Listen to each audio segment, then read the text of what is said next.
Only the executive branch has police power, as Alexander Hamilton points out in the Federalist Papers. And when they refuse to use that, Bill Barr is in charge of the police powers right now. What does Congress do? Check it out. Leave your comments, ring the bell, share it with your friends, and please subscribe to our channel. Particularly a lot of people, who grew up, say, or went to elementary school, primary school, post-Reagan, basically. Didn't study civics in school. A lot of schools no longer teach civics, and it's been that way since the 80s. And so, this whole thing about the three branches of government, a lot of people don't get it.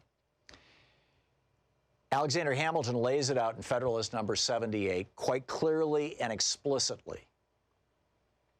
This is my describing it rather than reading it to you because it's all, 18th century language.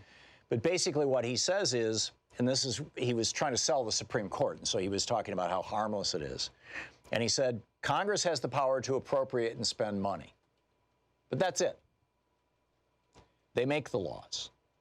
The courts have the ability to adjudicate the laws, to determine who is guilty of breaking the law and who is innocent, and define what the penalty will be. So the legislature makes the laws. That's Article 1, branch of government. The Article 3 branch of government, the courts, adjudicates the laws. And then once someone is determined to have broken the law, then the courts hand it off to the Article 2 branch of government. That's the executive branch of government, which is where all police power lies, whether it's the military, whether it's the FBI, whether, whatever it may be. Police powers always exist under the executive. In a town, the mayor is the head of the police department, not the city council. Well, that may vary. It may vary from town to town. But if it looked like the federal government, that would be how it is. So this scenario that I played out, right now we're seeing this dance where it's fairly high stakes, but not quite high stakes, right? Trump is defying subpoenas from Congress, who wants to investigate the crimes that he has committed. We know of at least a dozen crimes that Donald Trump has committed, in addition to, being unfit to hold office and, lying to us 10,000 times and all that kind of stuff. He ordered Don McGahn to defy a subpoena today. That's obstruction of justice. He appealed a federal court's ruling after it upheld a congressional subpoena. His Treasury Department rejected a subpoena to turn over his tax credits. He broke the law. These are violations of the law. And not to mention the 10 or 12 specific obstruction of justice attempts that are outlined in the Mueller report, which clearly points out that Trump broke the law. So right now, everybody's just kind of yelling at each other, and Trump is holding firm and saying, I'm the tough guy. I'm the strong man here. I'm not going to let my people testify. And they're not. So what if Congress pulls out the ultimate weapon that they have, which is impeachment? And they say, okay, fine, we're going to open an impeachment hearing. We now have expanded powers. The Supreme Court will recognize that we have expanded powers. We have grand jury powers. We can compel testimony. We can put people in jail if they refuse to testify. And so they are holding their hearings, and they say to Don McGahn, okay, Don McGahn, you better show up and testify. And Trump says no, and McGahn says no. And so Congress holds McGahn in contempt of Congress. It goes to the Supreme Court. The Supreme Court says, McGahn, you have to testify, or you have to go to jail. And Congress says, okay, the hearing's today. Where's McGahn? He's not here. Okay, send him to jail. Well, who do they ask to send McGahn to jail? The head of the Justice Department. They send that request to Donald Trump and Bill Barr. You think Bill Barr is going to put Don McGahn in jail? The limit of Congress's police power is basically the building. They have a sergeant at arms. They have their own police department that basically is there to protect them. And in some cases, to protect them from each other. you know, Matthew Lyon and I forget his first name, Griswold was his last name. Matthew Lyon was the state representative from Vermont, and Griswold was the state representative from Connecticut. And Lyon on the floor of the House of Representatives in 1790, I forget the year, anyhow, in the 1790s, Matthew Lyon stood up and said to Griswold, this was 1799, actually, because this was, or 1798. This was right after the Alien Sedition Act was passed.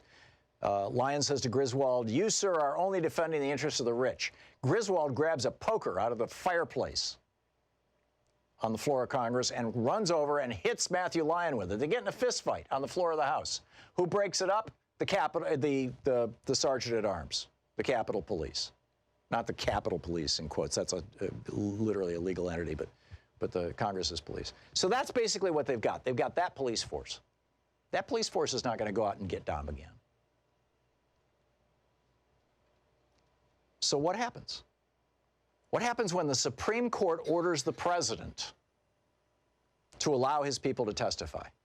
And he says no. Now, this has happened 3 times in our history. And twice it was done and let me just lay this out for you. Twice it was done by a president whose picture is hanging next to Donald Trump as he sits at his desk in the Oval Office. That's Andrew Jackson.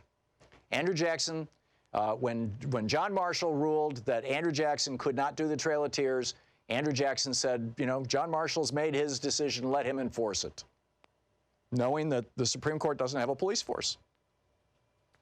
They couldn't stop him. And Andrew Jackson was the commander-in-chief of the military, and he said, go ahead. He said to the Army, take those Indians from Georgia and march them to Oklahoma. And they did. And then 2 years later, the Supreme Court said to Andrew Jackson, you may not shut down the Second National Bank of the United States. That's for Congress. That's not your purview. Congress created that. You can't do that. And Andrew Jackson did it anyway, which led to the deepest and longest depression in the history of the United States, but he did it anyway. And then the other side, so there's 2 examples. There was a president that is Donald Trump's hero who did not respect the Constitution or the authority of the Supreme Court. And there was nothing anybody could do about it. And people died because of it, the Indians from Georgia, the Cherokee. The 3rd time this has happened was in 1861, when Abraham Lincoln was sworn into office, and he said, you know, that decision of the Supreme Court in 1858, Dred Scott, Roger Taney, the Chief Justice of the Supreme Court, ruled that in every state in the Union, people of color are property, not humans. And I'm not going to respect that. We're not going to respect that. And the President of the United States defied the Supreme Court. And what happened? A half a dozen states in the South said, the President is out of control. The President is lawless. Our country is falling apart. This is a crisis. We are withdrawing from the Union. And we fought a civil war, and 600,000 Americans died. Now, you know, maybe there are other examples that I don't know of, but those are the only 2 that come to mind. So what happens if Congress starts an impeachment hearing and says, okay, McGahn, and it could be anybody, you know, it could be tax returns, it could be whatever. I'm just using Don McGahn as a for example. They start an impeachment hearing and they say, Don McGahn, you have to testify now. This is an official impeachment hearing. The Constitution provides for this. We now have judicial power. Stand before us and speak. And McGahn says, no, the President told me not to. And Congress goes to the Supreme Court and says, hold him in contempt of Congress. And the Supreme Court says, okay, Don McGahn, you're in contempt of Congress. Now, what's the penalty for contempt of Congress? You get thrown in jail until you're not in contempt, until you comply. And so the Supreme Court says to Donald Trump, the guy who controls the police power of the United States, please have Don McGahn arrested and thrown in jail. And Donald Trump says to the Supreme Court the same thing Andrew Jackson and Abraham Lincoln said to the Supreme Court, stuff it.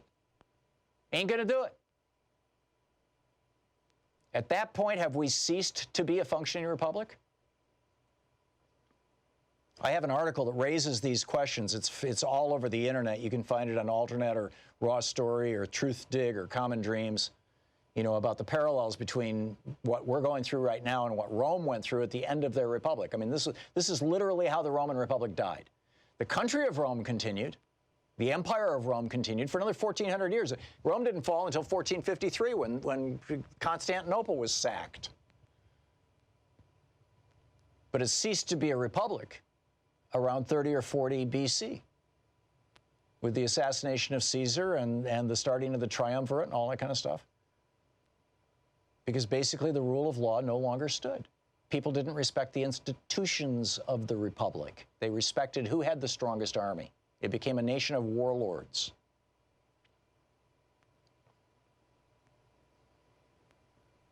Neither the Capitol Police nor the Secret Service, I mean, they both answer to the president. I get it, the Sergeant-at-Arms in the House answers to Nancy Pelosi and Mitch McConnell. And there you may have a little bit of dissonance.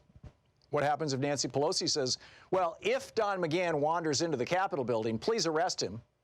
And Mitch McConnell says to the Capitol, to the Sergeant-at-Arms, if Don McGahn wanders into the Capitol building, please release him. I mean, you can see where this is going. And Trump has clearly war-gamed this thing out, Trump and Barr. And they've decided that they're not answerable to anybody, that they're going to turn the United States into a strongman form of government rather than a small d democratic, small r republic.